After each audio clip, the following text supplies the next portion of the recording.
John, thank you very much. You're very prompt. I really appreciate the opportunity to be here. It's a great time for us. I think we got our challenges as Republicans. Just a word of personal background.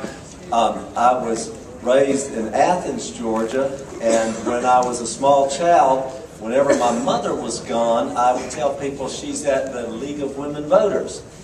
And the reason why Mom was at the League of Women Voters, I later learned, because I was appalled that she had been a member. I said, Mom, why were you a member? And she said, because there wasn't a Republican Party back then. And so she actually helped found the Republican Party in Clark County. And as you may know, my beloved hometown of Athens, the party there is still struggling to get on the ground because it's a very, very liberal community. But I'm glad anytime I see a room full of Republicans anywhere, anytime. And it's a great honor to be up here and just say hello to you. When I ask people around, what would you say is the biggest issue facing us in America today? Some people may say the budget, some people may say immigration, some people may say guns. Having represented 4 military installations, and this week, not so much publicity, but somewhere off the radar, besides Boston and Texas, we planted a 453rd tree for a fallen soldier who had been killed in Iraq at Fort Stewart. And the ceremonies for the tree planting, it's always the same. There's always the family, the wife, the children, the brothers and sisters, and usually they plant more than one tree at one ceremony, and so you actually have the families of the fallen soldier meeting each other for the first time.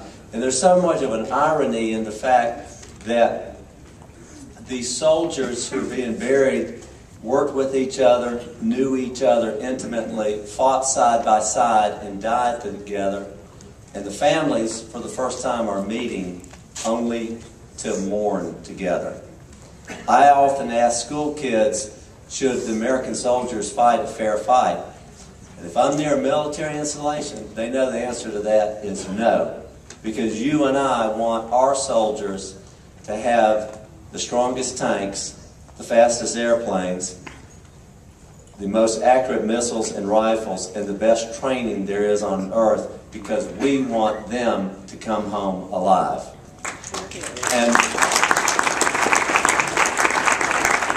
And I think in the backdrop of the world today, as we think about North Korea and Syria and Iran and the Arab Spring and the streets of Boston, we would be remiss in our duty if we ever ceded the position in America of being the political party that stood for a strong defense. And let me say this, though. If we go broke, it doesn't mean anything. We have to get our financial house in order. National debt, $16 trillion. For every dollar we spend, 42 cents is borrowed. And where do we borrow most of it? From China. It defies common sense. We've blurred our wants with our needs. And we have forgotten the art of saying no. Last year, the Department of Education gave a $42 million grant to a college that was ineligible for federal money. The Social Security Administration doled out $120 million to dead people, retired federal employees. Somebody said to me, yeah, but there's not much difference between some of the Washington federal employees and some of the ones that are dead anyhow when you look at production.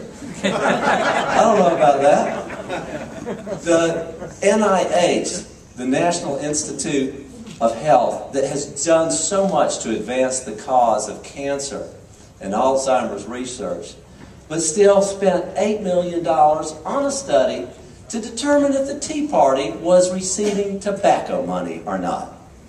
Now, obviously, that's a political grant, but beyond that, it's stupid. Whether you like tobacco or Tea Party or whatever, whether you're a Democrat or Republican, we ought to be able to agree that was a waste of money. I think we can get our house in order, though. I feel confident. We can make these tough decisions. There's so many things that we can do.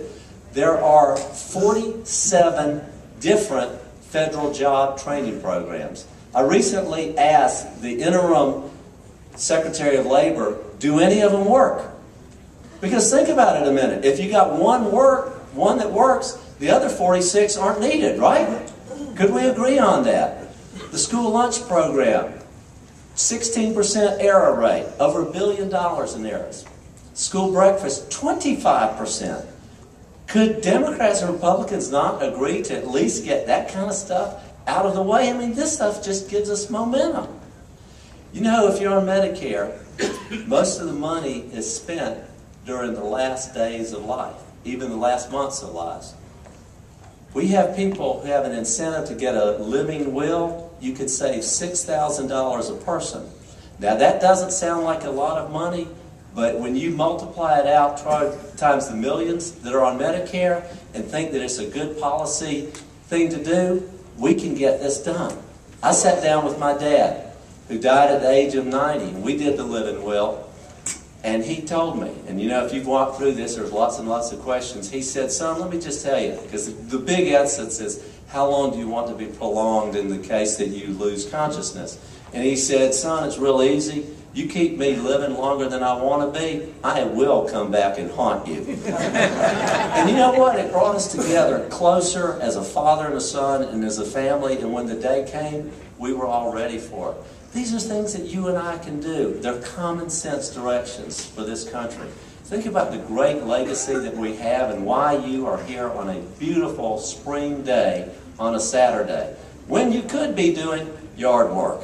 Okay, I went too far on that one, but just think about why we're here, and we're here to fight for the government that was envisioned by Ronald Reagan and our founders, and that is a limited government where power is invested to the people and not the elected party elite and centralized planners in Washington, D.C.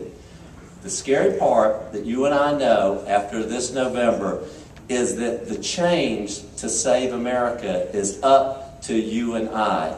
If we don't get this done, it will not get done.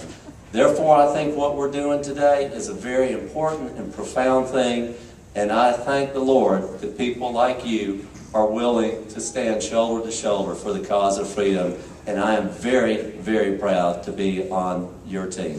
Thank you very much for letting me be here.